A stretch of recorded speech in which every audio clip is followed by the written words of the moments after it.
Mahakasika ireo fitiavana izay ambaran'ny Baiboly. Ny fitiavana manolotra manome fa toy izao ny itiavan'Andriamanitra izao tontolo izao nomena zanany lahatokana.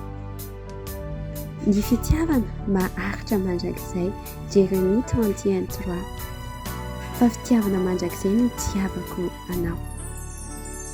Ohabolana 17:17 ny fitiavana miseho amin'ny fotoana rehetra izay sakaiza tokoa dia tia amin'ny andro rehetra.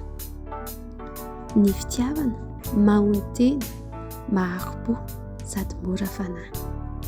Ny fitiavana maneho firaisapo, firaisan-tsaina, mitondra ny vesatry ny hafa.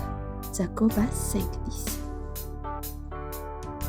Ny fitiavana maneho famelan-keloka sy fihavanana, fehiny fahatanterahana izany. Kolosiana 3:13-14.